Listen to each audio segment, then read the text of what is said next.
गांधी जी और अंबेडकर जी में टकराव असली था, गहरा इसे भारी चोट मानी। उनका मानना था इससे हिंदू समाज हमेशा के लिए दो हिस्सों में कट जाएगा। अगर 9 सितंबर 1932 को अंबेडकर ने पूना पैक्ट पर दस्तखत की और अलग वोटर लिस्ट का हक छोड़ दिया, उन्होंने ये कभी नहीं छिपाया। ये फैसला दबाव में लिया गया। क्या गांधी विरोधी थे अंबेडकर? इस सवाल का जवाब आज दो तरह से दिया जाता है और दोनों झूठ है।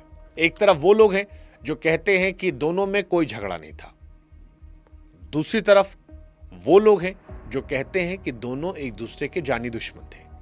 और सच ये है कि दोनों झूठ बोलते हैं, क्योंकि असली कहानी इसके बीच में है और वो कहानी दिलचस्प है।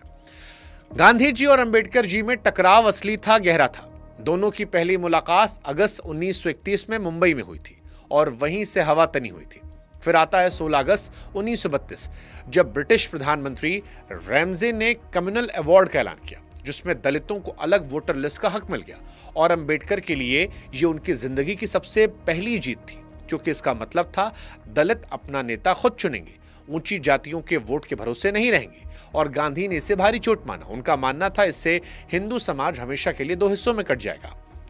इसीलिए 20 सितंबर 1932 को यरवदा जेल में आमरण अनशन शुरू कर दिया। अब हालात समझिए, देश का सबसे बड़ा नेता जेल में भूखा बैठा है, अखबार में उनकी सेहत की खबरें छप रही हैं और पूरा मुल्क एक आदमी की तरफ उंगली किए बैठा है। अगर गांधी जी की जान चली जाती तो उसका सारा ठीकरा उस वक्त दलितों के सिर फूटता और देश भर में उनके खिलाफ हिंसा भड़क जाती। 24 सितंबर 1932 को अंबेडकर ने पूना पैक्ट पर दस्तखत किए और अलग वोटर लिस्ट का हक छोड़ दिया। उन्होंने ये कभी नहीं छुपाया कि यह फैसला दबाव में लिया गया था। पर अब वो हिस्सा देखिए जो शायद ही कहीं बताया जाता है। इस समझौते में दलितों के लिए प्रांतीय विधानसभाओं में आरक्षित 71 से सीटें बढ़कर 148 हो गई, यानी दोगुनी से ज्यादा। केंद्रीय विधानसभा में 18% सीटें तय कर दी गई। इस देश में आज भी सबसे आम शिकायत यही है कि आरक्षित सीट से जीता हुआ नेता पहले अपनी पार्टी का होता है, फिर अपने समाज का। और ये कोई नई शिकायत नहीं है, ये उस आदमी ने 1932 में दस्तखत करने के 24 घंटे के भीतर अपने हाथों से किए गए समझौते कमजोरी के तौर पर बता दी थी। पर उनकी सबसे गहरी लड़ाई नजरिए की थी। गांधी जी अछूतों को हरिजन कहते थे, यानी ईश्वर के लोग, और उनका रास्ता यह था कि ऊंची जाति के हिंदू अपना दिल बदलें, छुआछूत छोड़ें। अंबेडकर इसी बात पर भड़कते थे। उनका कहना था कि यह तो भीख मांगना हुआ, हक नहीं।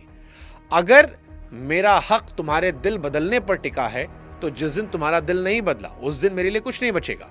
इसलिए वो कानून, सत्ता और हिस्सेदारी मांगते थे, दया नहीं। 1945 में उन्होंने पूरी किताब लिख दी, what Congress and Gandhi have done to the untouchables. और 1955 में बीबीसी को दिए एक इंटरव्यू में उन्होंने साफ कहा कि गांधी को कभी महात्मा नहीं माना, पर तराजू का दूसरा पलड़ा भी उतना ही ईमानदारी से रखना होगा कि 1920 से गांधी और 1946 से गांधी एक आदमी नहीं थे। 1935 में उन्होंने अपने अखबार हरिजन में लेख लिखा जिसका शीर्षक था जाति को जाना होगा।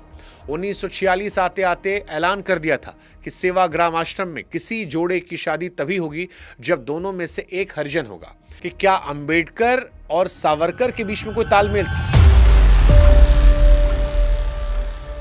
यह सवाल आज सबसे ज्यादा राजनीति के लिए इस्तेमाल होता है और इसका जवाब इससे साफ होना चाहिए। जवाब यह है कि एक बात पर थोड़ा तालमेल था, बाकी हर चीजों पर आमने सामने की भिड़ंत थी। और जो तालमेल था उस पर भी सबूत आपस में लड़ रहे हैं। पहले तालमेल वाला हिस्सा, सावरकर रत्नागिरी में नजरबंद थे और वहां पर जाति के खिलाफ काफी काम किया। फरवरी 1931 में वहां पतित पावन मंदिर खुला जिसमें हर जाति के हिंदू को दाखिल होने का हक था। अब एक बात यहीं पर साफ कर दें, क्योंकि यह अक्सर गलत बताई जाती है कि मंदिर की सोच सावरकर की थी, पर उसे बनवाने का पैसा भागोजी सेठ कीर का था और खुद मंदिर के शिलालेख पर यह बात दर्ज है। इसके अलावा सावरकर ने अलग अलग जातियों को एक पंगत में बिठाकर खाना खिलाने के आयोजन किए।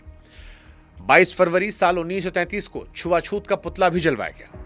अब वो चिट्ठी जो आज सबसे ज्यादा उछाली आती है, धनंजय कीर, जिन्होंने अंबेडकर और सावरकर दोनों की जीवनी लिखी, उन्होंने अपनी किताब में अंबेडकर की एक चिट्ठी दर्ज की है जिसमें अंबेडकर सावरकर के सामाजिक सुधार वाले काम की तारीफ करते हैं। पर उसी चिट्ठी में वो एक शर्त भी जोड़ते हैं कि सिर्फ छुआछूत हटाना काफी नहीं है, अगर अछूतों को हिंदू समाज के असली हिस्सा बनाना है तो पूरी जो व्यवस्था है वर्ण की उसे तोड़ना होगा। यानी वो पूरी सीढ़ी जिसमें ब्राह्मण सबसे ऊपर, शूद्र सबसे नीचे।